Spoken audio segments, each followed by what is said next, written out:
كما صليت على إبراهيم وعلى آل إبراهيم في العالمين إنك حميد مجيد. أعوذ بالله من الشيطان الرجيم. بسم الله الرحمن الرحيم.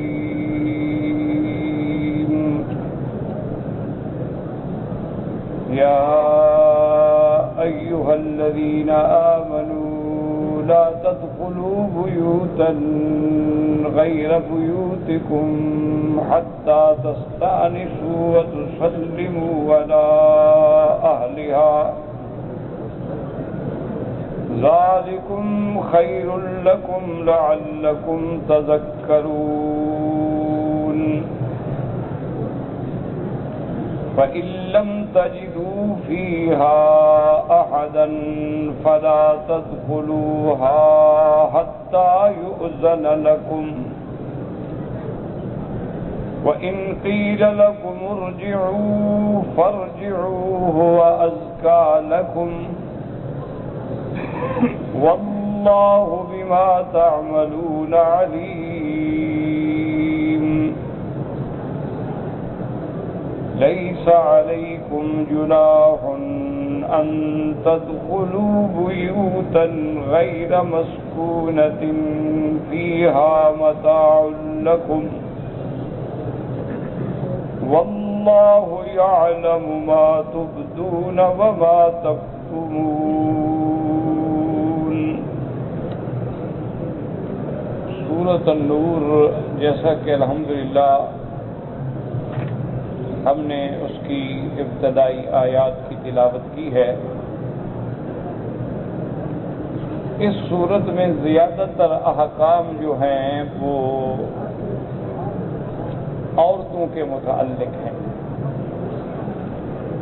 اسی لیے اسلاف صالحین فرماتے تھے کہ سورۃ النور جو ہے اپنے گھر میں اپنے بچیوں کو، گھر والوں کو پڑھایا کریں، سنایا کریں، سمجھایا کریں، کیونکہ اسلام ایک ایسا جامع دین ہے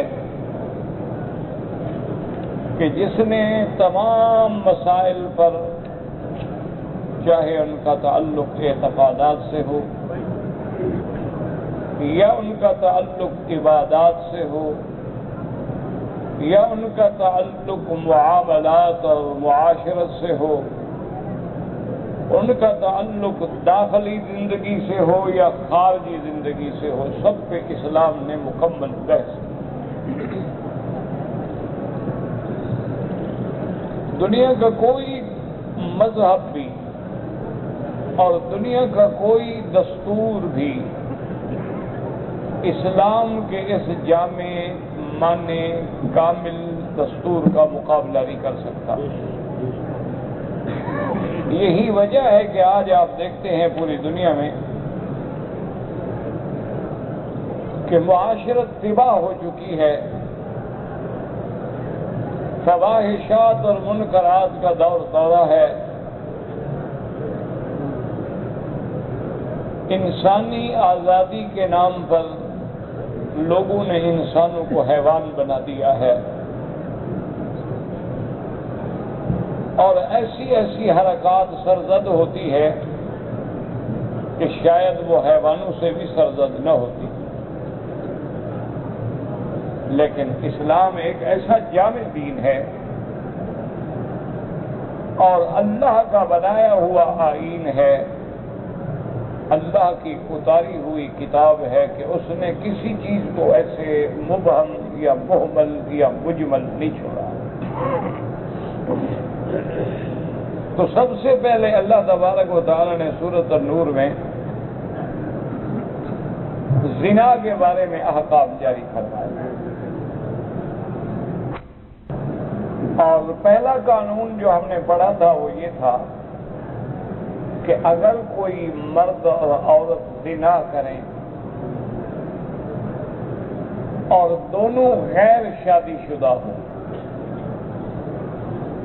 تو ان کے لیے حد جو ہے اسلام نے 100 کوڑا مقرر فرمائی ہے کہ مرد کو بھی اور عورت کو بھی 100 کوڑے لگائے جائیں گے۔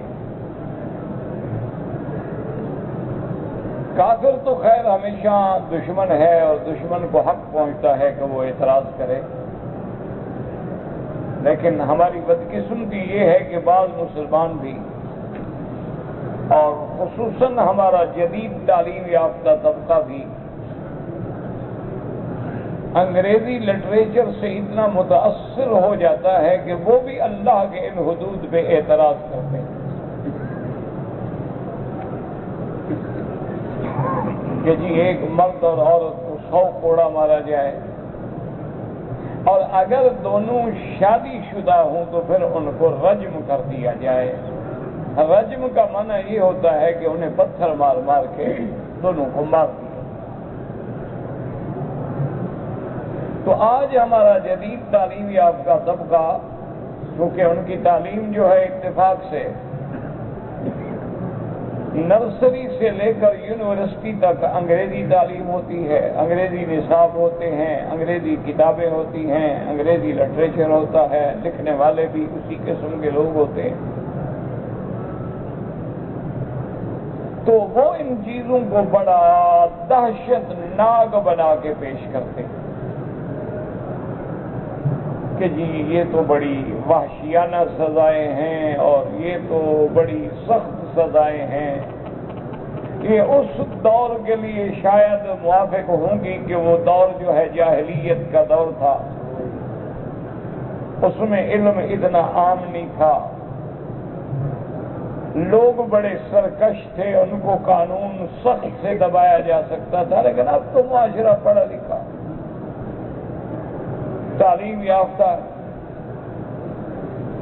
تو ایسی باتیں دراصل اس لیے کی جاتی ہیں کہ ان کو اللہ کے قرآن پہ یا اللہ کے رسول پہ ایمان ہی کامل نہیں ہوتا۔ جس مسلمان کا اللہ پہ، اللہ کی کتاب پہ، اللہ کے رسول پہ کامل ایمان ہے، وہ تو ان بحثوں میں پڑتا ہی نہیں،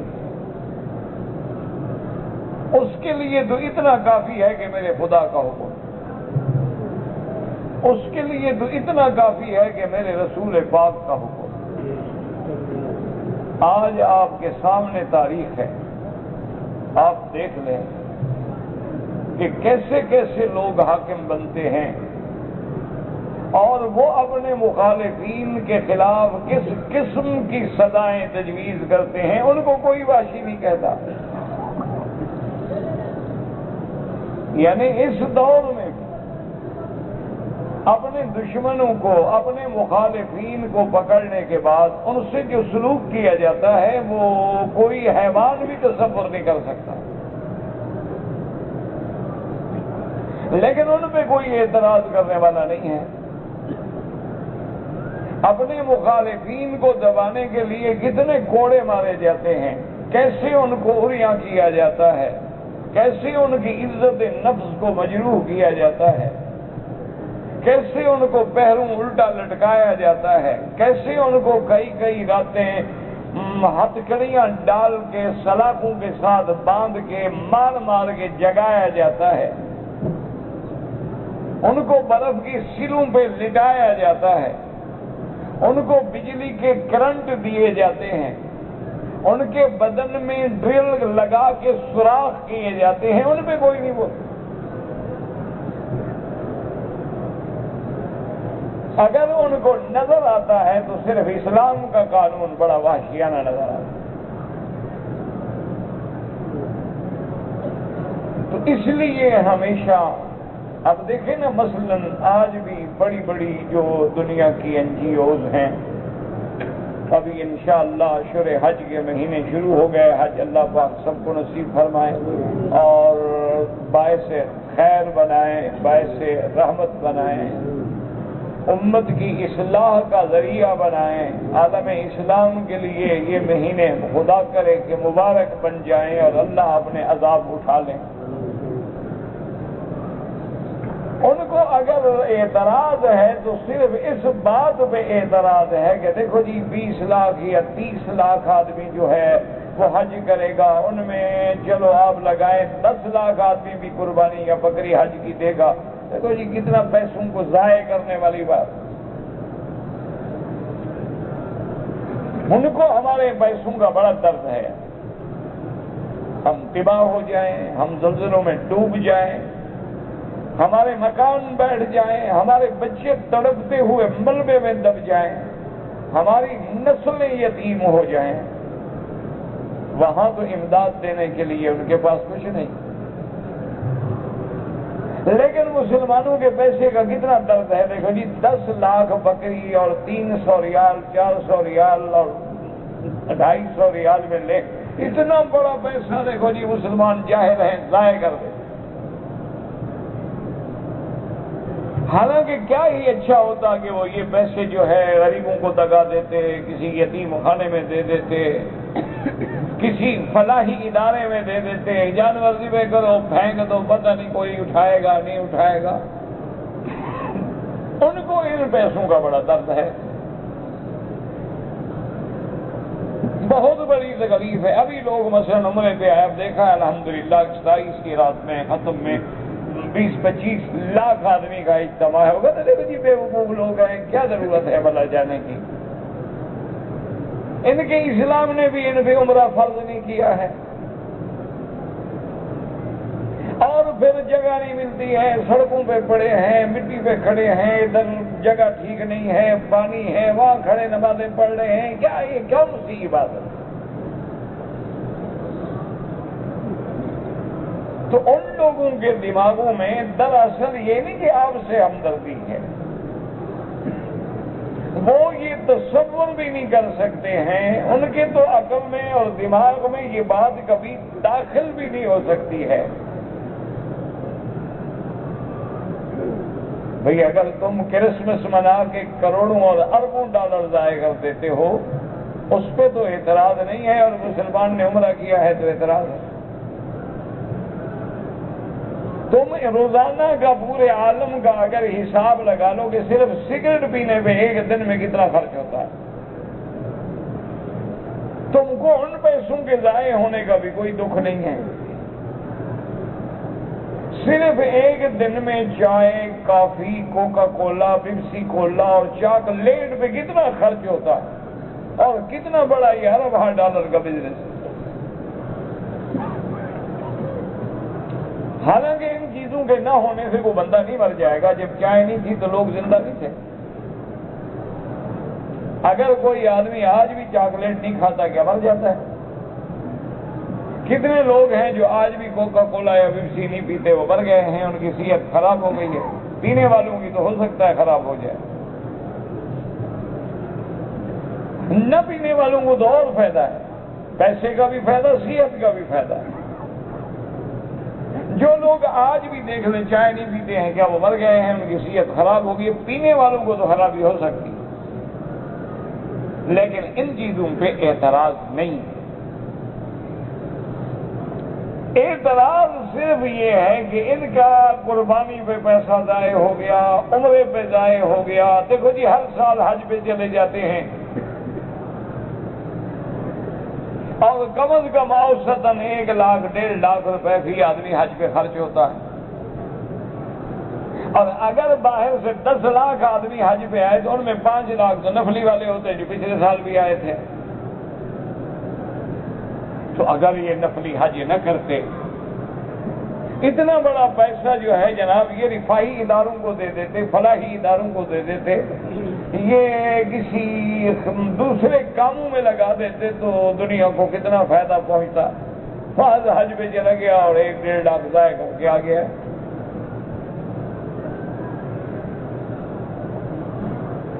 تو اس لیے بات کو سمجھیں کہ ان کو نہ تمہارے پیسے کا درد ہے، ان کو نہ تمہاری قربانیوں کا درد ہے، ان کو نہ تمہارے عمرہ کرنے کی تکلیف ہے، نہ تمہارے حج نفل پڑھنے کی تکلیف ہے۔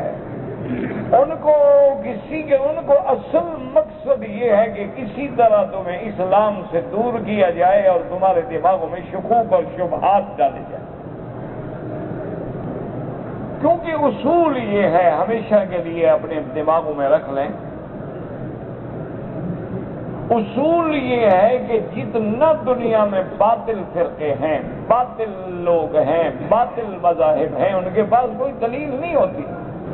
ان کے پاس کیا ہوتا ہے؟ ان کے پاس توہمات ہوتے ہیں، ان کے پاس شبہات ہوتے ہیں، ان کے پاس فرضی تخیلات ہوتے ہیں، اور وہ مسلمانوں کو کسی شبہ میں ڈال دیتے ہیں۔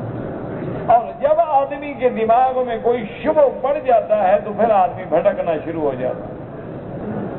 حالانکہ اصولی بات ہے، حج ہے یا عمرہ ہے، ایمان سے کہیں اگر آج ہم اپنے بھائی کے گھر میں، اپنے عزیز رشتے دار کے گھر میں، حتیٰ کہ ہم اپنے باپ کے گھر میں، باپ بیٹے کے گھر میں محبت نہ ہو، اذن نہ ہو، اجازت نہ ہو تو کوئی داخل ہوگا؟ دیکھا نہیں دنیا میں بھائی ہیں ناراض ہیں، 10 سال ایک دوسرے کے گھر میں نہیں جاتے۔ دنیا میں کتنی اولادیں ہیں جو باپ کے گھر میں نہیں جاتے؟ کتنی اولادیں ہیں جن کو باپ خود منع کر دیتے ہیں کہ میرے گھر میں مت آؤ؟ کتنے خاندان ہیں میاں بیوی میں جھگڑے ہیں، 10 سال سے جدا بیٹھے ہیں، وہ ان کے گھر میں نہیں جاتی، وہ ان کے گھر میں نہیں جاتی۔ تو معلوم ہوا کہ ہم انسانوں کے گھر میں بھی بغیر اذن کے، بغیر صلح کے، بغیر محبت کے، بغیر تعلق کے داخل نہیں ہو سکتے۔ تو اللہ کے گھر میں کون آ سکتا ہے جب تک اللہ کا اذن نہ ہو؟ جب تک اللہ سے تعلق نہ ہو، جب تک اللہ سے محبت نہ ہو، اس کے گھر میں کون آ سکتا؟ یہ فلسفہ تو ان کو سمجھ ہی نہیں آتا۔ یہ بات تو ان کو سمجھ ہی نہیں آتی ہے کہ یہاں ایک گھر بنایا جاتا ہے اور بالکل اس میں سیدھے سادے پتھروں کی ایک عمارت کھڑی کی جاتی ہے، کوئی پتھر بڑا ہے کوئی چھوٹا ہے، یعنی کوئی پتھر میں بھی ترتیب نہیں۔ پھر اس گھر کو کبھی سونے اور چاندی سے نہیں بنایا گیا، کبھی اس گھر کو زمرد اور ہیرے اور جواہرات سے نہیں سجایا گیا، ورنہ آپ دنیا میں جا کے دیکھ لیں بڑے بڑے مندر ہیں، عیسائیوں کے ہیں، اسی طرح یہودیوں کے ہیں، اسی طرح بدھ مت کے ہیں، اسی طرح ہندوؤں کے ہیں، کہ انہوں نے ایک ایک مندر پہ پتہ نہیں کتنی کروڑ پیسہ ضائع کیا ہوا ہے۔ اور یہ تو ایسا اللہ کا گھر ہے کہ جس کے بنانے والا بھی انجینئر نہیں، جس کا نقشہ دینے والا بھی کوئی آرکیٹیکٹ نہیں، جس کی اینٹیں لگانے والا بھی ایسا معمار ہے جیسے زندگی میں کبھی دیوار ہی نہیں بنائی، جس کا مزدور ایسا ہے جس نے زندگی میں کبھی کسی کی اینٹ بھی نہیں اٹھائی۔ ان کو اللہ نے حکم دیا ہے کہ میرا گھر بناؤ، بنا دیتے، اور ان کو بھی صحیح حدود کا علم نہیں ہوتا ہے کہ طول کتنا ہو، عرض کتنا ہو، اونچا کتنا ہو۔ ایک گھر تو ہے، حکم ہو گیا کہ گھر بناؤ، لیکن وہ نہیں جانتے۔ تو روایات میں آتا ہے کہ اللہ نے اپنے گھر کے لیے تعیین حدود کے لیے کسی بندے کو نہیں، آسمانوں سے جبریل کو بھیجا۔ اور بعض روایات میں یہ بھی ملتا ہے کہ اللہ نے فرمایا ابراہیم ہم بادل کے ذریعے سایہ کر دیتے ہیں، جو سایہ ہے وہ میرے گھر کے حدود ہے۔ کبھی بادلوں سے بھی پیمائشیں کی جاتی ہیں، اور جب گھر بن جاتا ہے اور اندازہ کر سکتے ہیں کہ جس نے کبھی دیوار نہ بنائی ہو کیسے بنایا ہوگا۔ جیسا آدمی نے، آپ نے کبھی دیوار نہیں بنائی، آپ کے گھر کی دیوار گر جائے ذرا بنا کے دیکھیں نا، انشاءاللہ بننے سے پہلے گر جائے گی، یا ٹیڑھی ہوگی یا سیدھی نہیں ہوگی یا بنیاد صحیح نہیں ہوگی، کیونکہ جس کا کام وہ جانتا ہے نا۔ ابراہیم علیہ السلام گزرخان تھے، نجار تھے، وہ اللہ کا پیغمبر ہے۔ اسماعیل علیہ السلام اللہ کے نبی ہیں۔ اب جب ذرا اونچا ہو گئی، دیوار اونچی ہو گئی، تو اب جناب اونچے کہاں سے لے جائیں، اب کہاں سے لے آئے اتنا میٹیریل کے پہلے اس کے باہر وہ ڈھانچہ بنائے، اس پہ کھڑے ہوں اور اٹھا کے لے آئے، اور اتنے بڑے بھاری پتھر۔ تو پھر سیدنا ابراہیم اپنے اللہ سے درخواست کرتے ہیں کہ مولا اب تو یہ دیوار اونچی ہوتی جا رہی ہے اور اونچا ہونا اور پتھر لے جانا تو بڑا مسئلہ ہے. تو وہاں ایسا انتظام ہوتا ہے جو آج آپ دیکھیں کہ یہ بنا ابراہیم 4000 سال پہلے ہے. اس وقت تصور کریں کہ کسی کے پاس ایسی مشینری، ایسے جینک، ایسی کرینیں کوئی ایجاد ہی نہیں ہوئی تھی. لیکن حکم خدا بندی ہوتا ہے کہ ابراہیم یہ جو پتھر ہے نا، ہاں میرا اللہ ہے، اگر اس پہ کھڑے ہو جاؤ. اللہ میں یہ تو خود اتنا سا ہے، اس پہ کھڑے ہو کے کتنا اونچا ہو جاؤں گا، پر میں جتنا ضرورت ہوگی خود اونچا ہو جائے گا. وہاں سے ان لوگوں نے تصور لیا، مشینیں بنائیں گے، ضرورت ہو تو ایسے کھولتے جاؤ، اونچے کرتے جاؤ، ضرورت ہو نیچے کرتے جاؤ. اگر پہلے تو حکم خدا بندی ہے. آج بھی آپ دنیا میں تحقیق کر لیں، آج بھی آپ دنیا کی بحریہ کی ساری کتابیں کنکھال ڈالیں، آج بھی آپ دنیا کے جتنے نیوی کے مختلف نو کے جہاز بنے ہیں، آبدوزیں بنی ہیں، بڑے بڑے سیر کے لیے جہاز بنے ہیں، لگژری جہاز بنے ہیں، کارگو جہاز بنے ہیں، ساری دنیا کی کتابیں پڑھ کے تحقیق کر ڈالو، یہ اسی کی نقل ہے جو اللہ نے حضرت نوح کو حکم دیا. آج تک اس کی شکل میں تبدیلی نہیں کر سکے، کیونکہ اس کے بجائے ایسی چیز بن نہیں سکتی جو پانی کو کاٹ کے چلے. تو حضرت ابراہیم علیہ السلام نے جب گھر بنا لیا، اللہ سے دعا کی کہ ربنا تقبل منا انک انت السمیع العلیم. کہ یا اللہ ہماری اس محنت کو، اس مزدوری کو، ہمارے اس عمل کو قبول فرما، کیونکہ سننے والے بھی آپ ہیں اور جاننے والے بھی آپ ہیں. ہماری دعاؤں کو سننے والا خدا ہے اور جاننے والا بھی اللہ ہے کہ ہم نے خلوص سے بنایا ہے یا ریا کے لیے بنایا ہے، ہم نے دکھلاوا کیا ہے، یہ تیرے حکم کی صحیح تعویل کی ہے، آپ جانتے ہیں. اللہ تبارک و تعالیٰ نے حکم دیا کہ ابراہیم اب گھر بن گیا ہے تو اعلان کر کے میرے بندوں کو خبر کر دو کہ اللہ کا گھر بن گیا. یاد رکھو ابراہیم علیہ السلام نے کوئی پہلی دفعہ نہیں بنایا، یہ تو 11 دفعہ خدا کا کعبہ بنا ہے. لیکن قرآن نے بنا ابراہیم کو ذکر کیا ہے، چونکہ میرے مدنی کا تعلق ملت ابراہیم، اس لیے بنا آدم کو ذکر نہیں کیا، بنا ادریس کو ذکر نہیں کیا. اس سے پہلے جتنی بنا ہیں ان کا ذکر نہیں کیا، صرف بنا ابراہیم کا ذکر کیا. وَإِذْ يَرْفَعُ إِبْرَاهِيمُ الْقَوَاعِدَ مِنَ الْبَيْتِ وَإِسْمَاعِيلُ. اللہ جانتے تھے کہ محمد مدنی آخری پیغمبر کا تعلق جو ہے وہ ولد ابراہیم سے ہے، ملت ابراہیم سے ہے، لہذا پہلی باتوں کے ذکر کرنے کا فائدہ نہیں. تو اللہ نے حکم دیا کہ ابراہیم الخلیل علیہ السلام میرا گھر بن گیا ہے تو میرے بندوں کو خبر تو کرو نا. اب آپ اندازہ کریں، ابراہیم کے پاس کوئی اخبار نہیں، کوئی میڈیا نہیں، اس زمانے میں کوئی ٹی وی نہیں، کوئی ڈش نہیں، کوئی انٹرنیٹ نہیں، کچھ نہیں. اور پھر جس جگہ گھر بنایا ہے وہاں کوئی آبادی نہیں، چند گھر ہیں. یعنی آپ پوچھیں نا، آج سے جو لوگ 50 سال پہلے آئے ہیں تو حرم شریف کتنا تھا؟ حرم شریف کے باہر جو ہے، یہاں جب نیا حرم بن چکا ہے، یہ صفا یہ سب نیا نئے گھر تھے یا بازاریں، شریف تو بس یہی اندر کا حصہ تھا.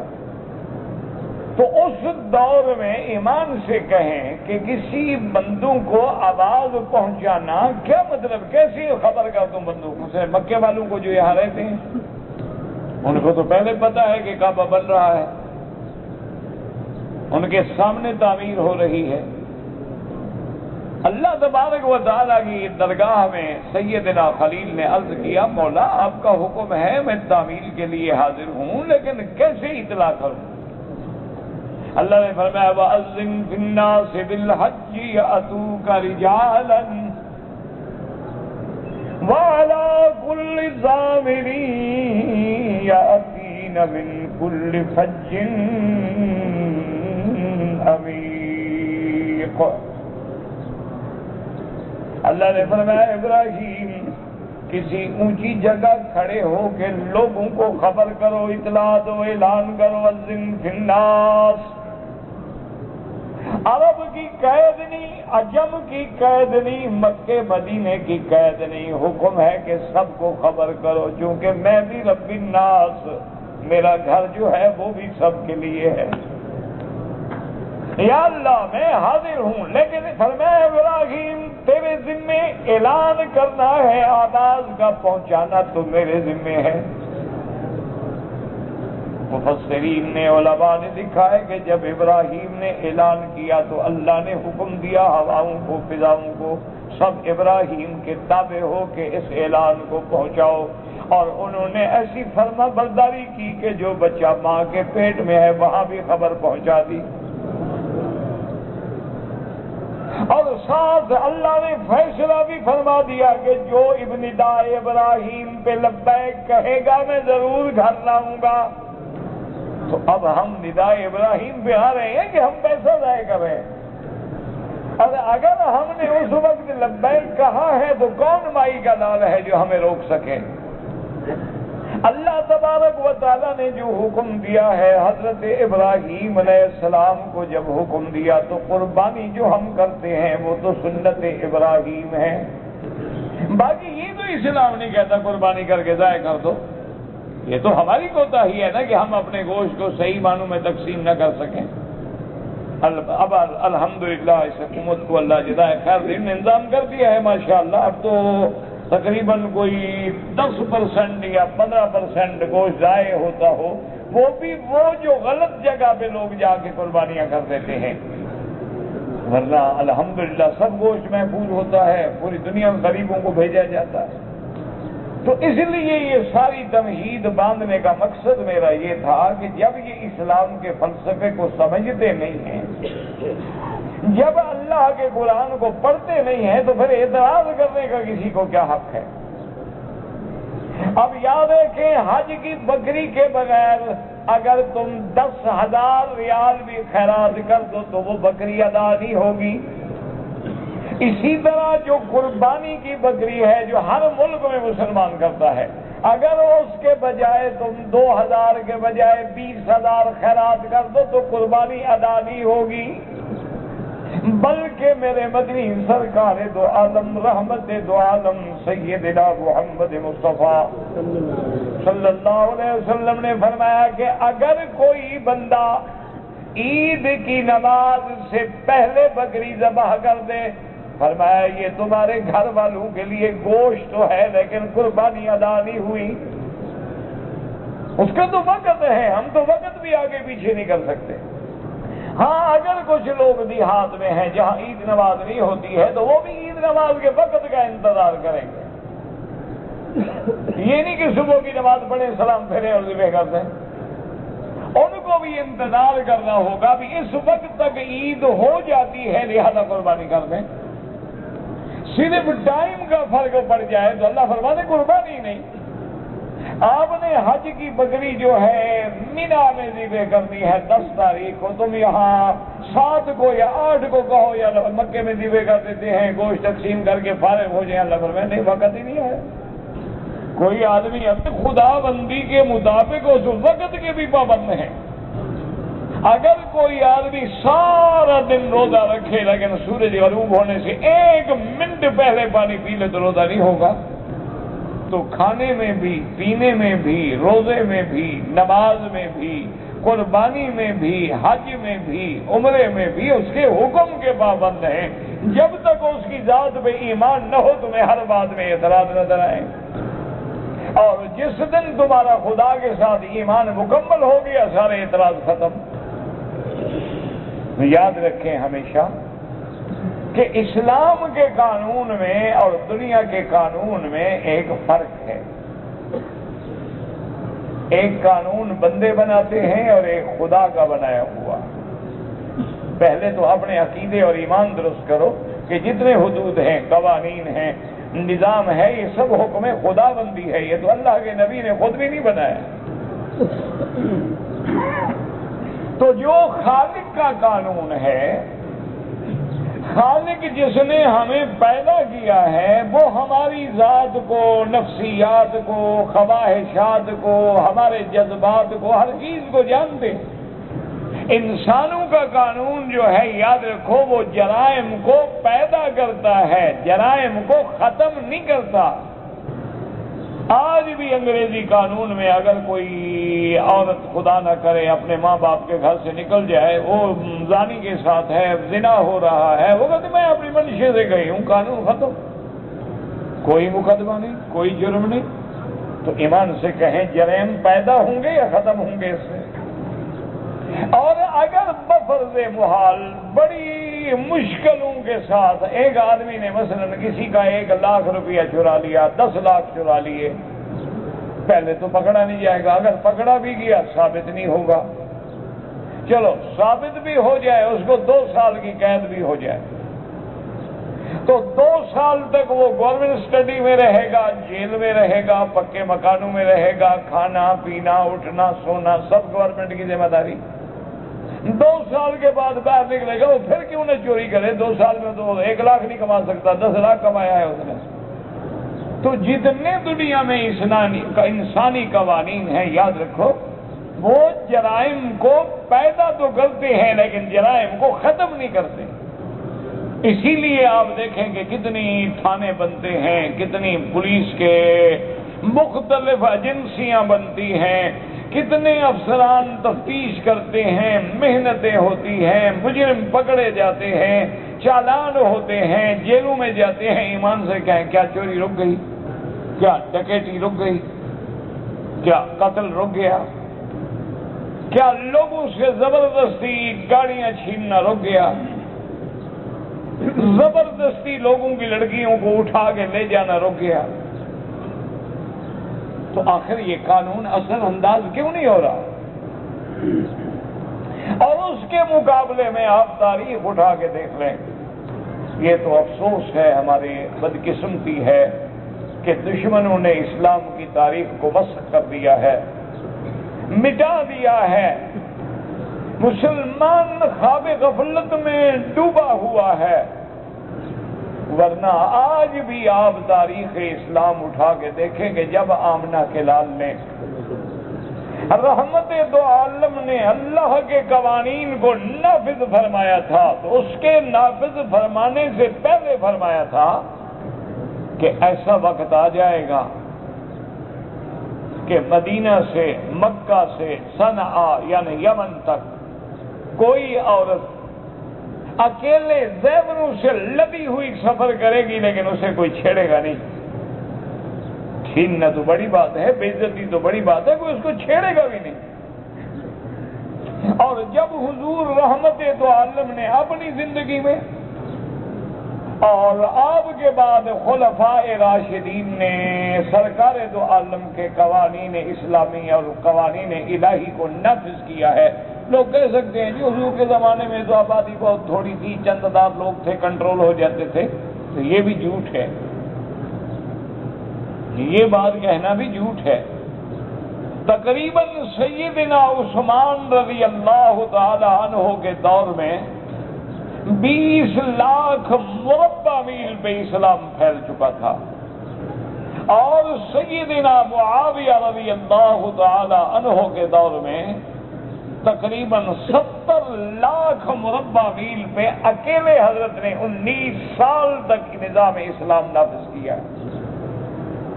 بحر و بر پہ آپ نے اسلام کے جھنڈے گاڑ دیے ہیں۔ سوچ سکتے ہیں آپ کہ کہاں چین ہے، کہاں اسپانیہ ہے، کہاں کیسر و کسرا کی قوتیں ہیں، کہاں ماورا نہر کا علاقہ ہے، کہاں ایشیا ہے، ہر جگہ اسلام کا جھنڈا پہنچا، اور جہاں جہاں گیا امن ہو گیا، جان مال محفوظ ہو گئی۔ وجہ کیا ہے کہ اللہ کا قانون نافذ کر دیا گیا، بات کچھ بھی نہیں تھی۔ اور تو قانون اسلام میں، قانون الہی میں یہ فیض ہے، یہ برکت ہے کہ وہ جرم کو ختم کرتا ہے۔ آپ دیکھ لیں آج اسی دور میں آپ دیکھ لیں کہ صرف بجلی بند ہونے سے جو اپنے آپ کو بہت بڑے مہذب معاشرے کا لوگ شمار کرتے ہیں، بجلی بند ہو گئی چند گھنٹوں کے لیے تو لاکھوں عصمتیں لٹ گئیں، لیکن حضور کے قانون جو اللہ نے دیا تھا اس کے اثرات ایسے ہوتے تھے کہ پہلے تو جرم ہوتا نہیں تھا، جرم کا قلعہ کما ہو جاتا تھا، اور اگر جرم ہو جائے تو اس قانون کی دہشت یہ تھی، ایمان بالآخرت کا اثر یہ تھا کہ مجرم کو بھی چین نہیں آتا، وہ خود آ جاتا ہے حضور کی خدمت میں، یا رسول اللہ صلی اللہ علیہ وسلم طاہر نہیں، حضور مجھے پاک کریں، مجھے سزا دیں۔ آج آپ کوئی ایسا مجرم دکھا سکتے ہیں جیسے آ کے کہا ہو جناب میں نے ڈاکہ مارا ہے، میں نے چوری کی ہے، میں توبہ کی ہے، مہربانی کریں مجھے پاک کریں۔ ہمارے معاشرے میں تو ایسے سنگ دل لوگ بھی پیدا ہو گئے کہ مسلمانوں کے ہزاروں بچے زلزلے میں دب گئے اور وہ ان کا مال بھی بیچ رہے ہیں، لاشیں ابھی تک دیواروں کے نیچے ہیں، پہاڑوں میں پھنسی ہیں، ملبے میں دبی ہیں، لوگ ایسے بھی ہو گئے، باپ ہے اولاد نہیں ہے، اولاد ہے باپ نہیں ہے، شوہر ہے بیوی نہیں ہے، بیوی ہے شوہر نہیں ہے، کھلے آسمانوں کے نیچے ہیں، لیکن ظالموں نے کہا کہ نہیں جناب اگر کرایہ ٹرک کا 10,000 تھا تو ہم 24,000 لیں گے، چندے کا مال کر کے لوگوں نے بیچ دیا۔ نہیں ہے نا، اسلامی قانون نہیں ہے، قانون الہی نہیں ہے، دنیاوی قانون ہے۔ وہ جانتے ہیں کہ اگر ہم نے وہ ایک ہمارے یہاں مشورہ ایک مثال مشہور ہو چکی ہے کہ رشوت دے کے پھنس گیا ہے، رشوت دے کے چھوٹ جا، رشوت لے کے پھنس گیا ہو تو رشوت دے کے چھوٹ جا۔ یہ قانون الہی کی دہشت ہے کہ آدمی آتا ہے طہرنی یا رسول اللہ، حضور مجھے پاک کریں، کیا ہو گیا بھائی؟ یا رسول اللہ میں نے زنا کیا، حضور نے منہ پھیر دیا۔ منشا رحمت رسالت کا یہ تھا کہ پتہ نہیں بندے سے غلطی ہو بھی گئی ہوگی، چلو پردہ ڈالو بھاگ جائے۔ وہ ادھر سے پھر آ گیا، السلام علیکم یا رسول اللہ، طاہر نہیں، حضور مجھے پاک کریں، کیا ہوا جی؟ زنا کیا، حضور نے پھر منہ پھیر دیا۔ اللہ اکبر! یہ تو میرا بھائی جاننے والے ہیں نا، جو جانتے ہیں کہ رحمت بھی ہو رہی ہے اور تعلیم بھی ہو رہی ہے کہ صرف ایک دفعہ کہنے سے کسی کو مجرم نہ بنا لو، تحقیق کرو۔ انسان ہے، جذبات میں آ جاتا ہے، غصے میں آ جاتا ہے، آگے منہ سے بات کہہ بیٹھتا ہے۔ اگر اس نے اقرار کیا ہے اس کو موقع دو، سوچنے کا موقع دو، ٹھنڈے ہونے کا موقع دو، سوچ لیں۔ ممکن ہے جذبات میں بندہ آگے تہمت لگا دیتا ہے، تہمت اور چیز ہے، زنا اور چیز ہے۔ وہ تیسرے طرف سے آ گیا، یا رسول اللہ طاہر نہیں، مجھے پاک کریں۔ کیا ہے بھائی؟ یا رسول اللہ نے زنا کیا، آپ نے فرمایا آپ کا جنونن، تم پاگل تو نہیں ہو؟ کون ہے جو اپنے آپ کو کوڑوں کے سپرد کرے یا پتھروں کے سپرد کرے؟ اس نے کہا رسول اللہ ماں بھی جنونن، میں پاگل نہیں ہوں، میں بالکل عقل میں ہوں۔ اچھا، آپ نے فرمایا اچھا ہو سکتا ہے اللہ قبلتہ آنکتہ، ہو سکتا ہے تم نے کسی عورت کو بوسہ دیا ہو، ایسے گلے لگایا ہو، اس کو تم شاید زنا سمجھ رہے ہو۔ انہوں نے کہا نہیں یا رسول اللہ، جو ایک مرد اپنی بیوی سے کرتا ہے میں نے وہ کیا ہے، میں نے زنا کیا ہے۔ اب آپ اندازہ کریں، ہے کوئی دنیا کا قانون جو اس طرح مجرم کو ابھارے کہ جینے نہ دے، آرام نہیں آتا اس کو، کہتے سزا دو، دنیا کی سزا بہتر ہے جہنم سے بچ جاؤں۔ جب 3 دفعہ اعتراف ہو جاتا ہے، اقرار ہو جاتا ہے، مہلت کے باوجود بندہ مصر ہے، تو اب اللہ کا نبی حکم خداوندی کے مطابق حکم دیتے ہیں کہ سزا جاری کی جائے۔ تو اس لیے ہمیشہ یاد رکھیں کہ اللہ نے چوری کی سزا رکھی ہے یا زنا کی سزا رکھی ہے تو منشا یہ ہے کہ آئندہ جرم واقع ہی نہ ہو۔ ایک نمونہ ایسا بنا دو کہ ساری دنیا میں دہشت ہو جائے، آئندہ جرم نہ ہو۔ ایک زانی اور زانیہ عورت کو ایسی سزا دے دو جو پورے معاشرے کی عزت و عصمت کی محافظ بن جائے۔ نہ ایمان سے کہیں، اگر آپ کے ملک میں یا دوسرے ملکوں میں قانون کی دہشت ہوتی تو کوئی یہ تصور کر سکتا ہے کہ 8 سال کی بچی سے زنا ہو؟ کوئی یہ تصور کر سکتا ہے کہ ایک عورت سے چند آدمی مل کے زنا کریں؟ وجہ کیا ہے؟ پتہ ہے کہ اگر زور ہے آج نہیں کل نہیں پرسوں بچ جائیں گے، نکل جائیں گے۔ اگر ان کو پتہ ہو کہ اس جرم کے بعد ہمیں باقاعدہ کھڑا کر کے پتھر مار کے فنا کر دیا جائے گا، ایک سزا تو خدا کی جاری کر کے دیکھ لو، امن ہوتا ہے کہ نہیں ہوتا؟ تجربہ کر لو بھئی، روز قوانین نئے بناتے ہو نا، ایک دفعہ خدا کا قانون بھی آزما لو۔ ہر روز دنیا کے لیے نئی فورسز ایجاد کرتے ہو، نئے محکمے بناتے ہو، نئی کورٹیں لگاتے ہو، اور ایک دفعہ تو اسلام کی کورٹ لگا لو، تجربہ ہی کر لو۔ چور ہے، اسلام کیا کہتا ہے؟ ثابت ہو جائے یا اعتراف و اقرار ہو جائے، مرد ہے یا عورت ہے، ہاتھ کاٹو۔ وجہ کیا ہے کہ بھئی اگر سزا دو گے 2 سال بعد، 4 سال بعد، 4 سال کی سزا ہو گئی، رات دن شمار ہو گئے، 2 سال بن گئی۔ اچھا، اس نے آرام سے سزا کاٹی، کوئی شرارت نہیں کی، 6 مہینے اور معاف ہو گئی، 1.5 سال کے بعد چور صاحب گھر آ گئے، پھر وہ دوسری چوری کی تیاری کرے گا۔ اندر مجرم بیٹھے تھے، انہوں نے مزید پڑھایا کہ کیوں پکڑے گئے، یہ تمہاری غلطی تھی۔ اسلام کہتا ہے کہ نہیں، جو ہاتھ اتنا بڑھ گیا ہے کہ اپنی جیب کے بجائے لوگوں کے گھر میں گھستا ہے، اس کو چھوٹا کرو، اس کو نمونہ عبرت بنا دو کہ جب تک زندہ رہے دنیا دیکھتی رہے یہ چور ہے۔ اور اس لیے خدا کے قرآن پہ غور کریں، اللہ کے ہر ایک لفظ میں حکمت ہے۔ جہاں چور کی سزا ہے وہاں اللہ فرماتے ہیں السارق والسارقۃ فاقطعوا ایدیہما جزاء۔ اللہ نے فرمایا چور مرد ہو یا عورت ہو، ان دونوں کے ہاتھ کاٹے جائیں۔ لیکن قرآن پہ غور کرو، السارق والسارقۃ، مرد چور یا عورت چور، مرد کو پہلے ذکر کیا، عورت کا بعد میں ذکر کیا ہے۔ اور جب زنا کا معاملہ آیا فرمایا الزانیۃ والزانی فاجلدوا کل واحد منہما 100 جلدۃ۔ زانیہ عورت ہو یا مرد ہو، ان کو 100 کوڑے مارے جائیں۔ وہاں چوری میں تو مرد کا ذکر پہلے ہے، زنا میں عورت کا ذکر پہلے ہے۔ علماء نے فرمایا یہ حکمت خدا بندی ہے، اللہ کے قرآن میں اشارہ ہے کہ چوری کا کام زیادہ مردوں میں ہوتا ہے، عورتوں میں کم ہوتا ہے۔ عورتیں بھی چور ہوتی ہیں لیکن بہت کم۔ لیکن زنا کا معاملہ جو ہے اس کا زیادہ تر سبب عورت بنتی ہے۔ جب وہ عریاں ہو کر، جب وہ بے حیائی کی آخری منزلوں کو چھوتے ہوئے اپنے بدن کی نمائش کرے گی تو پھر جس قسم کے جرائم تو ہوں گے۔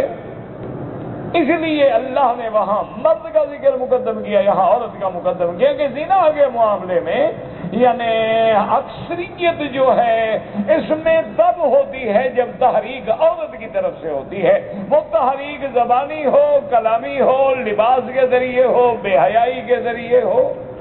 ہاں کبھی کبھی کوئی معصوم عورت جو ہے وہ ظلمن بھی بیچاری شکار ہو جاتی۔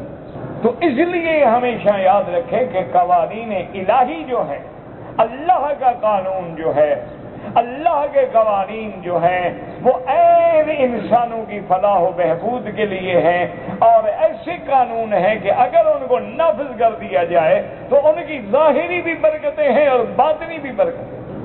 اور باطنی برکتوں کے بارے میں حدیث میں آتا ہے کہ جس ملک میں اللہ کے حدود نافذ ہو جائے، اور جب حدود اللہ نافذ کی جاتی ہے تو وہاں اللہ کی رحمت برستی۔ تو اس لیے یاد رکھیں کہ اس صورت میں سب سے پہلے تو اللہ نے زانیہ مرد اور زانیہ عورت کی سزا کا ذکر کیا ہے کہ اگر دونوں کنوارے ہیں ان کو رجم کر دو، اور اگر دونوں شادی شدہ ہیں تو رجم کر دو، اور کنوارے ہیں تو 100 کوڑا مارا جائے۔ جب سزا اتنی بڑی سخت ہے تو اللہ نے ثبوت اور زیادہ سخت کر دیا ہے تاکہ لوگ کھیلتے تو نہ رہے نا، ایک دوسرے کو پتھر تو نہ مرواتے رہے۔ اس لیے اس کو ثابت کرنے کے لیے بھی اگر تیرے کروڑوں چوری ہو جائے تو 2 گواہ کافی ہیں، لیکن عورت کا معاملہ ہے، زنا کا معاملہ ہے، 2 گواہوں کی نہیں بلکہ 4 گواہوں کی ضرورت ہے۔ تاکہ یہ تصور بھی باقی نہ رہے کہ 4 بندے مل کے نعوذ باللہ آگے جھوٹی گواہی دیں گے، ایک نعوذ باللہ غلطی کرے گا، 2 کریں گے، 3 کریں گے، یہ تو نہیں ناممکن ہے کہ 4 کے 4 نعوذ باللہ میں ایمان ہو جائے۔ اور پھر وہ گواہی ایسی بھی نہیں ہو کہ ہم نے جی دیکھا تھا اور یہ مرد عورت ایک مکان سے اکٹھے نکل رہے تھے اور کوئی بندہ نہیں تھا، یا ہم نے ان کو اچھے لباس میں نہیں دیکھا۔ نہیں، اسلام کہتے نہیں، گواہی ہو تو پھر عینی شہادت ہو، بالکل وقوع اپنی آنکھوں سے دیکھا ہو، تاکہ پہلے ثابت کرنا مشکل ہو جائے، اور ثابت ہو جائے تو پھر عبرت کا نمونہ بنا دو تاکہ دنیا اس سے دہشت میں آ جائے، آئندہ جرم نہ ہو۔ اچھا، اگر یہ نہ ہو تو یہ نہیں ہے کہ اسلام کہتا ہے کہ اگر زنا نہیں ہوا ہے، غیر مرد ہے، غیر محرم عورت ہے، مرد ہے، بیٹھے ہیں رات کو اکٹھے ایک کمرے میں، ان کو تعزیر ہوگی، قاضی حالات کے مطابق سزا دے گا، چاہے تو بیت مارے چاہے تو جیل بھیجے۔ اور رجم کا جو حکم ہے وہ اللہ کے حکم میں بھی ہے اور فرمان رسول میں بھی ہے کہ حضور صلی اللہ علیہ وسلم نے خود حکم دیا ہے رجم کا، اور یہ ہمارا ایمان ہے کہ اللہ کا نبی اپنی طرف سے حکم نہیں دیتے، وہ جو بھی حکم ہوتا ہے حکم خداوندی کو۔ تو پہلے سورۃ نور میں اس کا ذکر کیا گیا جو ہم نے الحمدللہ پڑھا۔ پھر اللہ تبارک و تعالیٰ نے انسانوں کی طبیعت کے بارے میں بھی ذکر کر دیا کہ الزانی لا ينکح الا زانیۃ، کہ زانی قسم کے مرد جو ہیں وہ زانی عورت کو پسند کرتے ہیں، اور زانی عورتیں جو ہیں وہ بھی زانی کو پسند کرتی ہیں، لیکن اسلام نے کہا تم ایسی عورتوں سے شادی نہ کرو۔ ان تمام احکامات کے بعد پھر حکم آیا تھا قذف کے بارے میں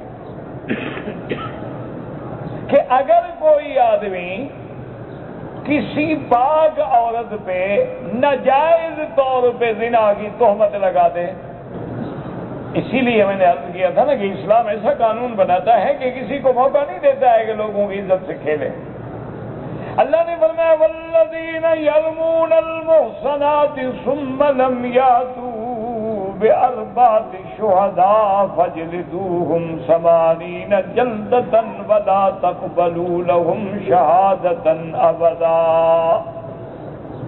اللہ نے فرمایا میرے نبی جو پاک عورتوں پہ تہمت لگائیں ان کو حکم دو کہ 4 گواہ لائیں، اگر 4 گواہ ثابت ہو جائیں تو پھر حد زنا جاری ہوگی، اور اگر 4 گواہ وہ نہ لا سکے تو پھر تہمت لگانے والے کو 80 کوڑا لگائیں۔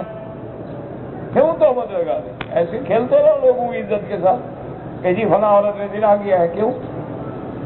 اچھا، یہ بھی مسئلہ بیان ہو گیا الحمدللہ کہ اگر مرد عورت پہ زنا کی تہمت لگائیں، ذکر اس کو کیا ہے قرآن نے کہ عام یہی ہوتا ہے، ورنہ اگر عورت بھی کسی مرد پہ ناجائز زنا کی تہمت لگائے یا گواہ دے یا ورنہ اس کو بھی 80 کوڑا لگے گا۔ ایک سزا یہ ہوگی کہ فجلدوہم 80 جلدۃ، 80 کوڑے کی سزا دو، اور دوسری سزا کیا ہوگی ولا تقبلوا لهم شہادۃ ابدا۔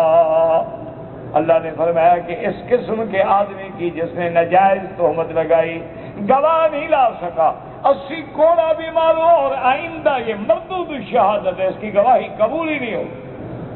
اور تیسری سزا کیا ہے کہ وَأُولَئِكَ هُمُ الْفَاسِقُونَ۔ اللہ نے فرمایا ایسا کم کام کرنے سے یہ حدود اللہ سے نکل کے فاسق بھی ہو گیا۔ اب یہ مسئلہ بھی حل ہو گیا کہ کوئی کسی میں تہمت لگائے یا گواہ ثابت کرے یا 80 کوڑا۔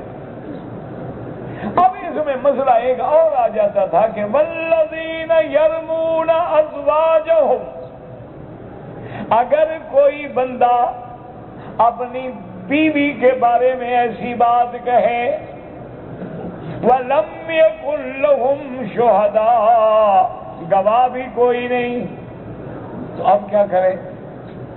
گواہ ہے پھر تو وہی زنا کی حد جاری ہو جائے گی نا۔ انہوں نے کہا میری بیوی نے زنا کیا ہے، گواہ ہے نہیں۔ اللہ نے حل نکالا، فرمایا میرا بدنی ان میاں بیوی کو بلا لو، اور ان کو بلانے کے بعد ہدایت کرو، سمجھا دو، اس کے بعد اگر یہ نہ مانے تو 4 دفعہ حق گواہی دے کہ جو کچھ میں کہہ رہا ہوں سچ کہہ رہا ہوں، اور 5ویں دفعہ کہے کہ اگر میں جھوٹ بولوں تو مجھ پہ اللہ کی لعنت ہو. اگر مرد نے یہ کہہ دیا، اب مرد وہ جھوٹی گواہی کی وجہ سے 80 کوڑے سے بچ گیا. اب عورت سے پوچھو، اگر وہ بھی کہتی ہے کہ میں نے زنا نہیں کیا، میرا خاوند جھوٹ بولتا ہے، وہ بھی 4 دفعہ قسم کھائے اور 5ویں دفعہ کہے کہ اگر میں جھوٹی ہوں تو مجھ پہ اللہ کا غضب ہو، تو میاں بیوی کے درمیان میں بھی ایسا واقعہ ہو جائے تو اللہ نے قانون بنا کے اس کو بھی حل کر دیا. زندگی باقی انشاءاللہ تو بات باقی.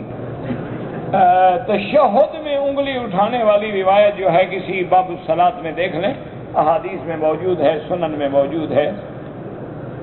اب میرے دماغ میں یاد نہیں کہ راوی کون ہے، اس لیے آپ ایسا کریں کہ کتاب الصلاۃ کسی بھی سنن کی، ترمذی کی، نسائی کی، ابن ماجہ کی اٹھا کے دیکھ لیں تو انشاءاللہ وہاں مل جائے گا. کہتے ہیں جی کہ میری والدہ 15 رمضان کو عمرے کے لیے پاکستان سے آئی تھی. اب وہ جانے والی ہیں، جانے سے پہلے اور عمرہ کرنا چاہتے ہیں شوال میں، کوئی منع نہیں. یہ لوگ مسئلہ سمجھتے نہیں. مسئلہ یہ ہے کہ جس بندے نے حج کرنا ہے وہ مستقل مکے میں رہنے والا ہے، تو احناف کے نزدیک ان کے لیے افضل ہے کہ ان مہینوں میں عمرہ نہ کرے، حج مفرد کرے. اگر عمرہ کرے گا تو حج تمتع ہو جائے گا اور منع تو کوئی بھی نہیں. یہ غلط بات ہے کہ ایک آدمی نے اگر شوال میں عمرہ کر لیا ہے تو حج فرض ہو جائے گا، جب قانون اس کو اجازت نہیں دیتا رہنے کی تو فرض کیسے ہو جائے گا؟ اس کے بس میں نہیں ہے. اس وجہ سے اس کو عمرے سے روک دیا جائے تو یہ کون سی عقل مندی ہے؟ اچھا، یا ایک آدمی ہے شوال میں عمرہ کرنا چاہتا ہے لیکن اس کا حج کا ارادہ ہی نہیں، بالکل عمرہ کرے، چاہے وہ کہیں بھی رہتا ہو. گیا تھا جی میں تو عمرے کے لیے آیا تھا، میرے پاس موقع ہے، میں عمرہ کر لوں، میں جا رہا ہوں، چلا جائے، کوئی منع نہیں. یہ بلا وجہ لوگوں نے ایک مسئلہ بنا لیا ہے کہ اگر عمرہ کرو گے تو حج فرض ہو گیا، حج فرض ہو گیا. تو عمرہ تو تم چاہے رمضان میں بھی کر لو، تو پھر عمرہ تو تم نے کر لیا ہے. حج فرض ہونے کے اپنے احکام ہیں اور اس کے لیے اجازت بھی چاہیے، خرچ بھی چاہیے، قانون کے مطابق رہنا بھی چاہیے. ورنہ اگر کوئی آدمی ان مہینوں میں عمرہ کر رہا ہے، واپس جا رہا ہے، کوئی منع نہیں. اب جو لوگ مدینے سے آئیں گے لازمی بات ہے احرام باندھ کے آئیں گے اور 2 دن بعد انہیں چلا جانا ہے. ہمارے گروپ جب آتے ہیں اس میں عورتیں بھی ہوتی ہیں، اور عورتیں جو ہیں ان کے لیے پردہ مشکل ہوتا ہے. تو حج تو مشکل چیز کا نام ہے نا، مشکل نہ ہو تو پھر حج کیا ہوا؟ حج کا تو معنی یہی ہے نا کہ اس میں آپ تکلیف برداشت کریں. عورتیں بالکل پردہ کریں اگر وہ غیر محرم لوگ ہیں. اچھا، پھر یہ ہے کہ تکلیف کا حقیقت اگر دیکھو تو یہ بھی ایک بہانہ ہے. آپ ہوائی جہاز پہ آئیں گے کراچی تک تو 14 کا گروپ کٹھے ایک مکان میں نہیں رہے گا نا. کراچی سے آئیں گے تو ہر آدمی اپنے جہاز میں بیٹھے گا، اترے گا تو اپنا اپنا عمرہ کرے گا. اچھا، یہاں مکان ملا ہے، ٹھیک ہے، تو آپ عورتوں کو ایک الگ کرتے ہیں، مردوں کو الگ کرتے ہیں، تمہارے بس میں ہے. مشکل کیا ہے؟ مشکل تو کوئی بھی نہیں. اگر کرنا چاہو، نہ کرنا چاہو تو پھر بہت بڑی مشکل. اگر ایک آدمی نے عمرہ کرنے کے بعد بال نہیں کٹوائے اور سلے ہوئے کپڑے پہن لیے، اگر سلے ہوئے کپڑے پہننے کے فوراً بعد یاد آ گیا، اتار دیے، پھر چادریں باندھ کے بال منڈوا لیے تو کوئی جرم نہیں. اگر پھر بھی بال نہیں کٹائے اور کپڑے پہنے ہوئے پورا دن گزر گیا، رات گزر گئی، تو اب یہ ہے کہ وہ باقاعدہ کپڑے اتار کے احرام کٹائے اور ایک دم بھی ادا کرے کہ حالت احرام میں اس نے سلے ہوئے کپڑے ایک دن استعمال کیے. کہتے جی کہ اہل قریہ جو بستی والے لوگ ہیں ان کے لیے عید کی نماز ضروری ہے. یہ مسئلہ اختلافی ہے. امام ابو حنیفہ رحمۃ اللہ علیہ کے نزدیک تو وہاں عید کی نماز ہوتی ہے جہاں بڑا قصبہ ہو، آبادی ہو، دکانیں ہوں، بازاریں ہوں، ضرورت کی چیزیں ملتی ہوں. ہر چھوٹی بستی میں نہیں ہوتی. اور بعض علماء اہل حدیث فرماتے ہیں کہ ہر جگہ ہوتا ہے. تو مسئلہ اختلافی ہے. اس میں تو کوئی شک نہیں نا کہ جتنی بڑی جماعت ہوگی، جتنا بڑا اجتماع ہوگا، پھر ورنہ مسجد جامع کا کیا مطلب؟ دیکھیں نا، مسجدیں تو ہر جگہ ہیں، نماز تم گھر میں بھی جماعت سے پڑھ سکتے ہو، لیکن پھر محلے کی مسجد میں افضل ہے، محلے کی مسجد سے جامع مسجد میں افضل ہے. تو اسی لیے معنی یہ ہوتا ہے کہ عید ایک ہمارا اسلامی تہوار ہے، اس کے لیے بھی ایسے مقامات پہ ہو جہاں اجتماع ہو۔ اچھا جب اجتماع ہو اور ضرورت کی چیزیں نہ ملیں لوگ تو مر جائیں گے۔ باقی لفظ قریہ پہ چونکہ بحث ہے تو قریہ کبھی بستی پر بھی اطلاق ہوتا ہے اور کبھی کبھی شہر پر بھی اطلاق ہو جاتا ہے قریہ کا۔